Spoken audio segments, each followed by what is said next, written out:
Hello students, আজকে আমরা পড়ব ক্লাস 10-এর ভৌতবিজ্ঞানের দ্বিতীয় অধ্যায় গ্যাসের আচরণ। তাহলে চলো গ্যাসের আচরণ। তাহলে আমরা প্রথমে বুঝি আচরণ কি। প্রথমে আমরা বুঝি যে আচরণ কি। যেমন ধরো এখানে এখানে আগুন জ্বলতেছে। এবার যদি কেউ এখানে হাত রাখে, এখানে আগুন জ্বলতেছে, কেউ যদি এখানে হাত রাখে তাহলে কি হবে? তাকে গরম লাগবে। তো গরম লাগার পর কি করবে? সে হাতটা সরাই দেবে। যখন তাকে গরম লাগছে হাতটা সরাই নেবে, অর্থাৎ সে সাড়া দিচ্ছে। যখন তাকে গরম লাগছে হাতটা সরাই দিচ্ছে মানে সে সাড়া দিচ্ছে।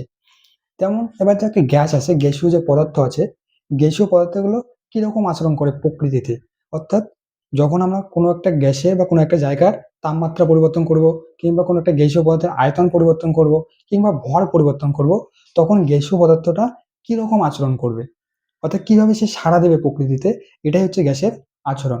কি বললাম? যে যখন আমরা কোনো গ্যাসীয় পদার্থের উষ্ণতা, ভর কিংবা আয়তন পরিবর্তন করব, তখন গ্যাসটা কিভাবে সাড়া দেবে প্রকৃতিতে, এটাই হচ্ছে গ্যাসের আচরণ। তাহলে এবার গ্যাসের আচরণকে জানার জন্য আমরা হচ্ছে 4টা পরিমাপযোগ্য ভৌত ধর্ম সম্পর্কে জানবো। গ্যাসের 4টা ভৌত ধর্ম, যে ভৌত ধর্মগুলোর সাহায্যে আমরা গ্যাসের আচরণটাকে বুঝবো। যেমন ধরো কোনো একটা মানুষের আচরণ যদি তোমাকে বর্ণনা করতে বলি, যে কোনো একটা মানুষের আচরণ বর্ণনা করো, তাহলে তুমি কিভাবে বর্ণনা করবে? যে সে মানুষটি কিভাবে হাঁটতে, কিভাবে খাওয়া দাওয়া করে, কিভাবে চলাফেরা করে, কিভাবে অন্য মানুষের সঙ্গে কথা বলে, এভাবে তুমি তার আচরণ বর্ণনা করবে। তেমনি কোনো একটা গ্যাসের আচরণ জানার জন্য বা বর্ণনা করার জন্য আমরা 4টা ভৌত ধর্ম সম্পর্কে জানবো। সেই 4টা ভৌত ধর্ম কি? ভর বা পরিমাণ, আয়তন, এরপর হচ্ছে তাপমাত্রা বা উষ্ণতা, এরপর হচ্ছে চাপ। তাহলে প্রথমে আমরা দেখি ভর। ভর কি? যেমন এখানে তোমার কয়েকগুলো কিছু গ্যাসের অণু আছে।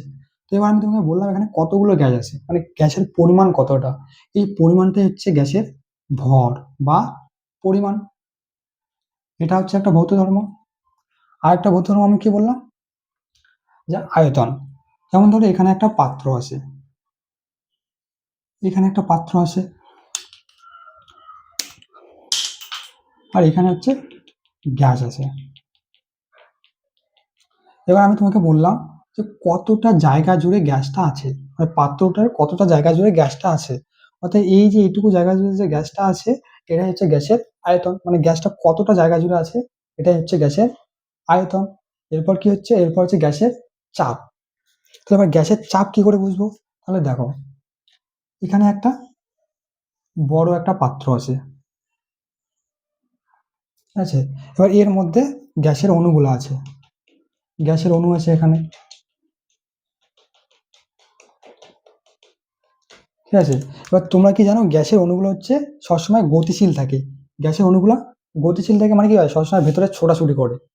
ছোটাছুটি করতে সবসময়, যেমন ধরো তুমি ঘরের মধ্যে ধূপকাঠি জ্বালাই দিলে, তাহলে কি দেখো যে কিছুক্ষণ পরে ধূপকাঠির ধোঁয়াগুলো পুরো ঘরের মধ্যে ছড়িয়ে পড়ে। কিভাবে ছড়িয়ে পড়ে? কারণ গ্যাসের অণুগুলো হচ্ছে গতিশীল, অর্থাৎ তাদের একটা নির্দিষ্ট বেগ আছে, তারা চলাফেরা করতেছে, তাই তো পুরো ঘরে ছড়িয়ে পড়তেছে। যদি তারা ছড়িয়ে পড়তো না। তেমনি যে গ্যাসের যে অণুগুলো আছে এগুলো হচ্ছে সবসময় চলাফেরা করতে থাকে, মানে ছোটাছুটি ছোটাছুটি করতে থাকে। যেমন মনে করি এই অণুটা এইদিকে গেল, এটা এইদিকে গেল, এটা এইদিকে গেল, এটা এইদিকে গেল, এরকম করে মানে এরা ছোটাছুটি করতে থাকে, এরকম করে এরা ছোটাছুটি করতে থাকে। তাহলে এবার তুমি বলো, যখন এই অণুগুলো ছোটাছুটি করবে, এবার এই গ্যাসে, এটা তো হচ্ছে পাত্রটা ওয়াল, তাই না? এবার এই দেওয়ালটা তো আর ভেদ করে যেতে পারবে না। এবার ধরো তুমি একটা ঘরের মধ্যে 10 জন লোককে ঢুকায় রাখলে, এবার 10 জন লোক ঘরের মধ্যে ছোটাছুটি করতেছে। এবার ওরা দরজা তুমি সব বন্ধ করে দিয়েছো, তাহলে এবার লোকগুলোকে ঘরের বাইরে বেরোতে পারবে? পারবে না। ওরা একটা ঘরের মধ্যে তুমি কয়েকজন লোক রাখছো, এখন ওই লোকগুলো ঘরের মধ্যে ছোটাছুটি করতেছে। এবার তুমি জানলা তো সব বন্ধ করে দিয়েছো, তাহলে ওরা ঘরের মধ্যেই ছোটাছুটি করতে থাকবে এইভাবে। তারপরে এখানে গিয়ে ধাক্কা খাবে, আবার ফিরে আসবে, আবার ধাক্কা খাবে, আবার ফিরে আসবে। ওরা কি ঘরের বাইরে যেতে পারবে? পারবে না। তেমনি যে গ্যাসের অণুগুলো রয়েছে, এই অণুগুলো এখানে ভিতরেই ছোটাছুটি করতে থাকবে। তো এবার যখন এরা ভিতরে ছোটাছুটি করবে, তখন কি করবে? এরা এইখানে এসে আঘাত করবে, মানে হিট করবে এখানে দেওয়ালের মধ্যে, তাই না? তো এবার এই গ্যাসের যে অণুগুলো রয়েছে, এইগুলো যদি এখানে দেওয়ালের মধ্যে যদি হিট করে, হিট করতে থাকবে। তো এবার যে হিট করতে যে একটা বল প্রয়োগ করতেছে, এই বলটা, এটা কি হচ্ছে চাপ, তাই না? এই যে অণুগুলো এখানে এসে হিট করবে, এই দেওয়ালের মধ্যে এসে ধাক্কা খাবে, এই ধাক্কা খাওয়ার জন্য তারা যে একটা বল প্রয়োগ করতেছে এইভাবে, ওটাই হচ্ছে চাপ। এবার চাপটা কি? এবার হচ্ছে প্রতি একক ক্ষেত্রফল। এখানে তো কি হচ্ছে, সবগুলো অণু হচ্ছে এখানেও বল প্রয়োগ করতেছে, এখানেও বল প্রয়োগ করতেছে, এখানেও করতেছে, সব জায়গায় বল প্রয়োগ করতেছে। কিন্তু এবার বলছে কি, যদি একক ক্ষেত্রফলের মধ্যে হয়, একক ক্ষেত্রফল। এবার ক্ষেত্রফল মানে কি? ক্ষেত্রফল মানে হচ্ছে দুটো রাশির গুণফল। ক্ষেত্রফল মানে হচ্ছে একক ক্ষেত্রফল মানে কি? মানে হচ্ছে 1 সেন্টিমিটার স্কোয়ার, 1 সেমি স্কোয়ার। তো তাহলে মনে করো এটা হচ্ছে 1 সেমি, এটা হচ্ছে 1 সেন্টিমিটার, 1 সেন্টিমিটার স্কোয়ার, তাহলে হচ্ছে ইউনিট ক্ষেত্রফল। তাহলে এই ইউনিট এইটুকু জায়গায় যতগুলো গ্যাসের অণু বল প্রয়োগ করতেছে সেটা হচ্ছে গ্যাসের চাপ। তবে আবার এটাও মনে রাখতে হবে যে লম্ব হবে, অর্থাৎ এখানে একটা দেওয়াল আছে, এই অণুগুলো আছে, এই অণুগুলো হচ্ছে এখানে গ্যাসের মধ্যে এই একক ক্ষেত্রফলের মধ্যে বল প্রয়োগ করতেছে। কিন্তু যদি হচ্ছে এইরকম ভাবে বল প্রয়োগ করে তাহলে হবে না, মানে এইরকম ভাবে যারা বল প্রয়োগ করবে ওটা হবে না। কিরকম ভাবে বল প্রয়োগ করতে হবে? লম্ব ভাবে, অর্থাৎ 90 ডিগ্রি অ্যাঙ্গেলে। অর্থাৎ যেমন এই যে এটার মধ্যে অ্যাঙ্গেল কত, 90 ডিগ্রি, অর্থাৎ লম্ব হবে। অর্থাৎ একক ক্ষেত্রফলের মধ্যে গ্যাসগুলো লম্বভাবে যে বল প্রয়োগ করে সেটাই হচ্ছে গ্যাসের চাপ। ঠিক আছে, তো চলো এবার আমরা লিখে ফেলি গ্যাসের চাপের সংজ্ঞা। গ্যাসের অণুগুলি ধারক দেওয়ালে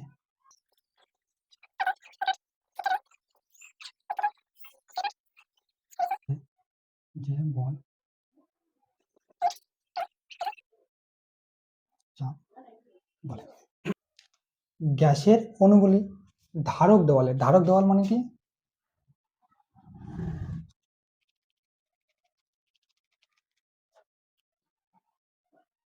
ধারক দেওয়াল মানে কি, মানে হচ্ছে যার যার মধ্যে গ্যাসগুলো আছে, গ্যাসগুলো তো এমনি এমনি থাকবে না, কোনো একটা পাত্রের মধ্যে থাকবে, তাই না?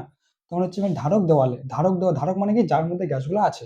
তো গ্যাসের অণুগুলি ধারক দেওয়ালের প্রতি একক ক্ষেত্রফলে, প্রতি একক ক্ষেত্রফলে বলছে, অর্থাৎ এটা হচ্ছে 1 সেন্টিমিটার একক ক্ষেত্রফল, এটা ধরো এটা 1 সেমি স্কোয়ার, এটা হচ্ছে একক ক্ষেত্রফল। স্থিতিস্থাপক সংঘর্ষের কারণে লম্বভাবে যে বল প্রয়োগ করে তাকে চাপ বলে। অর্থাৎ গ্যাসের অণুগুলি এই ক্ষেত্রফলের মধ্যে লম্বভাবে যে বল প্রয়োগ করতেছে সেটাই হচ্ছে কি, চাপ। এবার তোমরা হয়তো বুঝতে পারছো না যে স্থিতিস্থাপক সংঘর্ষ কি। তো দেখো স্থিতিস্থাপক সংঘর্ষ কাকে বলে। এবার ধরো একটা ঘর আছে, এটা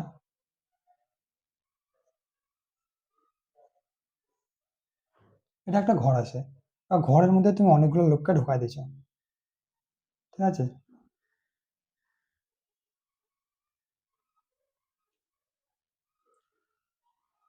ঢুকাই দিয়েছো। এবার এরা হচ্ছে ঘরের মধ্যে তুমি ঢুকাই দিয়ে তুমি জানলা দরজা সব বন্ধ করে দিয়েছো।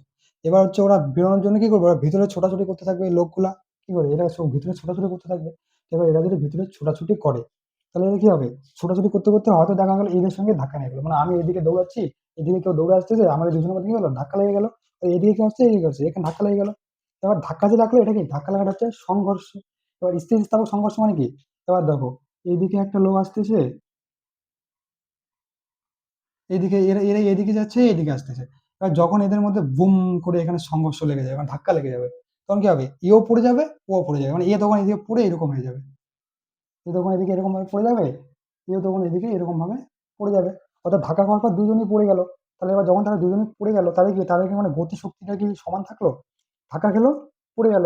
অর্থাৎ তারা মানে এবার আবার উঠবে, আবার দৌড়াবে, অর্থাৎ তাদের যে বেগটা হচ্ছে থেমে গেছে, মানে ধাক্কা খাওয়ার পর তারা দুজনই পড়ে গেছে, তাদের বেগ কমে গেছে। এটা কিন্তু স্থিতিস্থাপক সংঘর্ষ না। তাহলে স্থিতিস্থাপক সংঘর্ষ কোনটা? এবার ধরো এরা ধাক্কা খেলো, এরা দুজনেই ধাক্কা খেলো, আর ধাক্কা খাওয়ার পর এরা কেউই পড়েনি, মানে এরা পড়েও নি, আর এদের হচ্ছে মানে যে বেগটা আছে, বেগটা গতিশক্তিটা সেটাও মানে নষ্ট হয়নি। অর্থাৎ ধাক্কা খাওয়ার পরেও, ধাক্কা খাওয়ার পরে এ হয়তো এদিকে চলে গেল, এ হচ্ছে এদিকে চলে গেল, মানে এরকম করে ধাক্কা লাগলো, এরকম ধাক্কা লাগলো, এ এদিকে চলে গেল, এদিকে চলে গেল, কিন্তু তাদের গতিশক্তির কোনো পরিবর্তন হয়নি। অর্থাৎ তারা ধাক্কা খেলো, তারা দুজন দুদিকে চলে গেল, কিন্তু তাদের গতিশক্তির কোনো পরিবর্তন হয়নি। অর্থাৎ তাদের যে মানে বেগটা রয়েছে, বেগটা হচ্ছে সমান আছে। তাহলে সেটাই হচ্ছে স্থিতিস্থাপক সংঘর্ষ। তো এবার যদি তোমাকে কেউ বলে স্থিতিস্থাপক সংঘর্ষ কি, তাহলে তুমি বলবে যে যখন দুটা অণু ধাক্কা খেলো, দুটা অণু ধাক্কা খাওয়ার পর তারা একজন এদিকে গেল, একজন এদিকে গেল, বা অন্য দিকেও যেতে পারে, যে কোনো দিকে যেতে পারে। তো তুমি বলবে যে যখন দুটি গ্যাসীয় অণু ধাক্কা খাওয়ার পর বা সংঘর্ষের পর বিভিন্ন দিকে ছড়িয়ে পড়ে কিন্তু তাদের গতিশক্তির কোনো পরিবর্তন হয় না, তখন তাকে স্থিতিস্থাপক সংঘর্ষ বলে। ঠিক আছে, অর্থাৎ স্থিতিস্থাপক সংঘর্ষ কি হচ্ছে, তাদের ধাক্কা খাওয়ার আগে এবং ধাক্কা খাওয়ার পরে তাদের গতিশক্তি সমান থাকে। আর গ্যাসীয় পদার্থগুলির মধ্যে স্থিতিস্থাপক সংঘর্ষ হয় কারণ তারা অণুগুলো যখন ধাক্কা খায়, ধাক্কা খাওয়ার পরেও তাদের ভেলোসিটি বা যে তাদের বেগ সমান থাকে, এই জন্য হচ্ছে তাদেরকে বলা হয় স্থিতিস্থাপক সংঘর্ষ। তো তোমরা এটাও মনে রাখবে যে পৃথিবীতে পারফেক্টলি স্থিতিস্থাপক সংঘর্ষ বলতে কিছু হয় না, হয় না, ঠিক আছে? তো চলো এবার এরপরে আমরা পড়ি চাপের একক। হচ্ছে চাপ। চাপ মানে আমরা কি বললাম, বল বাই ক্ষেত্রফল। সেটাই তো, এটা তোমরা ক্লাস 9-এও পড়েছো। চাপ মানে কি, বল বাই ক্ষেত্রফল। এই যে একক ক্ষেত্রফলের উপর যে পরিমাণ বল প্রয়োগ করা হচ্ছে সেটাই হচ্ছে চাপ। একক ক্ষেত্রফলের উপর যে পরিমাণ বল প্রয়োগ করতেছে সেটাই হচ্ছে চাপ। এটা তোমরা ক্লাস 9-এও পড়েছো। এবার দেখো বলের একক কি, এসআই একক। বলের এখানে এসআই একক কি, বলের এসআই একক হচ্ছে নিউটন, নিউটনকে এন দিয়ে লেখে। আর ক্ষেত্রফলের এসআই একক কি, মিটার স্কোয়ার, তাই না? এটা তোমরা ক্লাস 9-এ পড়েছো যে বলের এসআই একক নিউটন আর ক্ষেত্রফলের এসআই একক মিটার স্কোয়ার। তাহলে আমরা এখান থেকে কি পেলাম, নিউটন পার মিটার স্কোয়ার।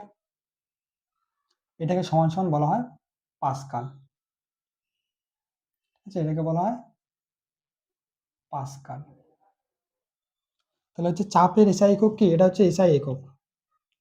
চাপের এসআই একক কি, নিউটন পার মিটার স্কোয়ার বা হচ্ছে পাস্কাল। নিউটন পার মিটার স্কোয়ারটাকে বলা হয় পাস্কাল। এবার হচ্ছে সিজিএস একক। দেখো চাপ মানে হচ্ছে বল বাই ক্ষেত্রফল, তাহলে সিজিএস একক কি হবে, সিজিএস একক। তাহলে তোমরা লেখো এখন সিজিএস একক কি হবে, বল বাই ক্ষেত্রফল। বলের সিজিএস একক কি, বলের এসআই একক সিজিএস একক হচ্ছে ডাইন, আর ক্ষেত্রফলের সিজিএস একক সেমি স্কোয়ার। তাহলে এটা হচ্ছে ডাইন পার সেমি স্কোয়ার। ঠিক আছে, এবার দেখো তোমাদের অনেক সময় কিন্তু এক্সামে এরকম করে দেওয়া থাকে যে হচ্ছে ডাইন ডট সেমি -2। বললো যে এটা এটা চাপের একক, ঠিক না ভুল? এটাও কিন্তু চাপের একক হয়, কারণ দেখো এখানে নিচে হচ্ছে সেমি স্কোয়ার আছে, আবার সেমি স্কোয়ারটাকে যদি আমি উপরে নিয়ে যাই তাহলে কি হবে, -2 হয়ে যাবে। তাহলে dyne into centi to the power -2। এটাও কিন্তু হচ্ছে চাপের সিজিএস একক। ঠিক আছে, এটা হচ্ছে চাপের এসআই একক হচ্ছে নিউটন পার মিটার স্কোয়ার বা হচ্ছে পাস্কাল।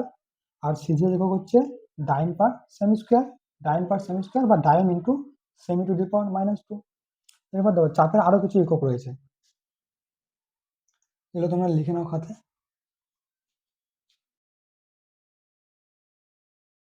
যেমন দেখো চাপের চাপের বৃহৎ একক হচ্ছে বার। ঠিক আছে, চাপের বৃহৎ একক হচ্ছে বার। 1 বার সমান সমান 10⁵ পাস্কাল। ঠিক আছে, এছাড়া হচ্ছে চাপের, এগুলো তোমাদের এক্সামে আসতে পারে, ক্ষুদ্র একক হলো টর। ঠিক আছে, টর এটা হচ্ছে চাপের ক্ষুদ্র একক। ঠিক আছে, এবার হচ্ছে প্রমাণ বায়ুমণ্ডলীয় চাপ। প্রমাণ বায়ুমণ্ডলীয় চাপ বা অ্যাটমসফিয়ারিক প্রেসার এর মান কত। তো এরপর আমরা লিখেছি প্রমাণ বায়ুমণ্ডলীয় চাপ সমান সমান 1 atm। এটা লিখে রাখো, এটা তোমাদের অঙ্ক করার সময় কাজে লাগবে। তো প্রমাণ বায়ুমণ্ডলীয় চাপ হচ্ছে 1 atm। এটিএম মানে কি, এটিএম হচ্ছে এটিএম মানে হচ্ছে টাকা বার করা এটিএম না, এটিএম মানে হচ্ছে অ্যাটমসফিয়ারিক প্রেসার। ঠিক আছে, এটিএম মানে হচ্ছে অ্যাটমসফিয়ারিক প্রেসার অর্থাৎ বায়ুমণ্ডলীয় চাপ। তো 1 atm, তাহলে প্রমাণ বায়ুমণ্ডলীয় চাপ কত, 1 atm, বা তোমরা লিখতে পারো 76 সেমি এইচজি লিখতে পারো। মানে হচ্ছে প্রমাণ, যদি তোমাদের এক্সামে বলা হয় যে প্রমাণ বায়ুমণ্ডলীয় চাপ কত, তাহলে তোমরা বলবে যে 1 atm বা 76 সেমি এইচজি। সেমি মানে সেমি, এইচজি মানে হচ্ছে পারদ। এইচজি মানে কি, এইচজি মানে হচ্ছে পারদ স্তম্ভ। তোমরা এটা পড়বে হয়তো, যে আগেও হয়তো পড়েছো যে পারদের সংকেত কি, এইচজি। তাহলে 76 সেমি পারস্তম্ভের সমান, অর্থাৎ প্রমাণ বায়ুমণ্ডলীয় চাপ সমান সমান 1 atm অথবা 76 সেমি পারস্তম্ভের সমান। এগুলো তোমরা লিখে নাও খাতায়।